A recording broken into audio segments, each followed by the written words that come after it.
Salut tout le monde, c'est Joker et on se retrouve aujourd'hui pour la troisième vidéo du scouting consacré au mode KP240 avec cette fois-ci un focus sur les milieux.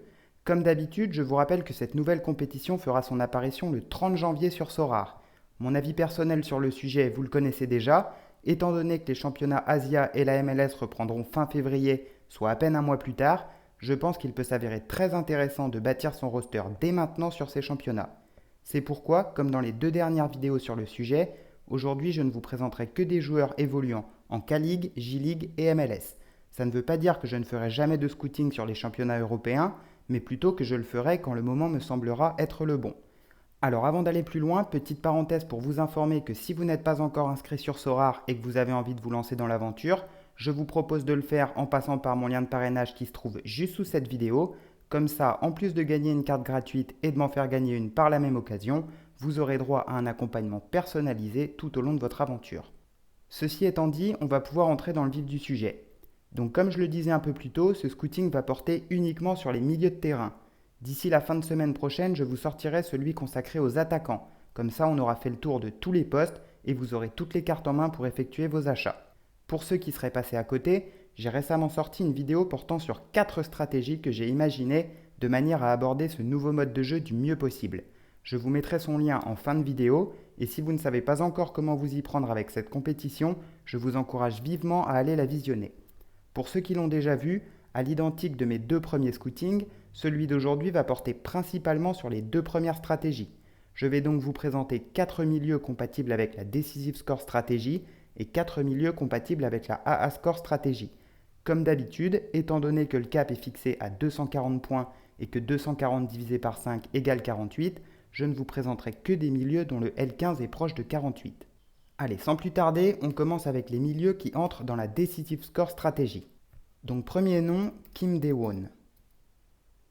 Joueur de 25 ans évoluant à Gangwon en Corée, il est en contrat jusque décembre 2024. Alors vous ferez bien attention car je vois qu'il possède des cartes milieu et attaquant. Au niveau du scoring, on est sur une moyenne de 47 en score décisif sur l'année, ce qui est assez élevé pour son L15.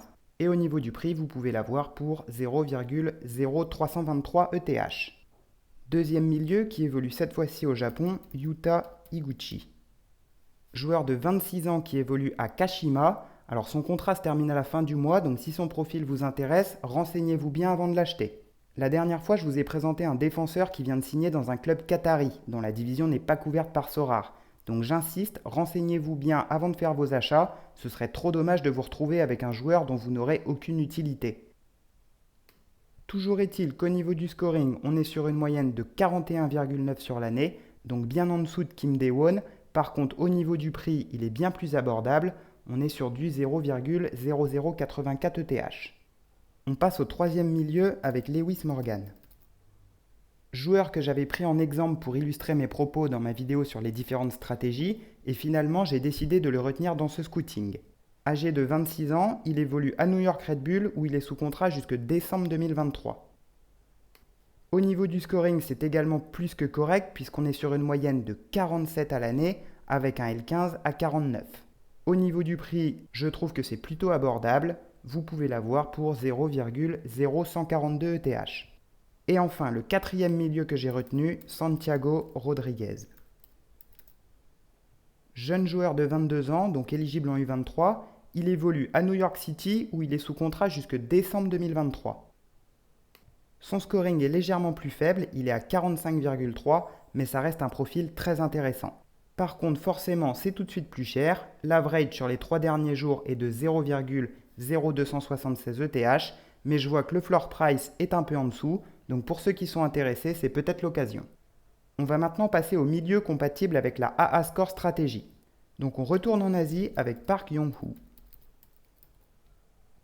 Joueur de 29 ans évoluant à Ulsan, donc championnat coréen. Alors je n'ai pas trouvé d'infos sur son contrat, si vous en avez de votre côté, n'hésitez pas à nous les partager en commentaire. Au niveau du scoring, on est sur une moyenne de 15 en AA Score sur l'année, ce qui reste une bonne moyenne à ce niveau. Et concernant son prix, vous pouvez l'avoir pour 0,0028 ETH. Le deuxième milieu que j'ai à vous présenter est Sota Kawasaki. Jeune joueur de 21 ans, donc lui aussi est éligible en U23. Il évolue à Kyoto, club qui a eu très chaud la saison dernière mais qui est finalement parvenu à se maintenir. Par contre, attention, son contrat se termine à la fin du mois, donc pareil, si son profil vous intéresse, je vous invite à approfondir vos recherches.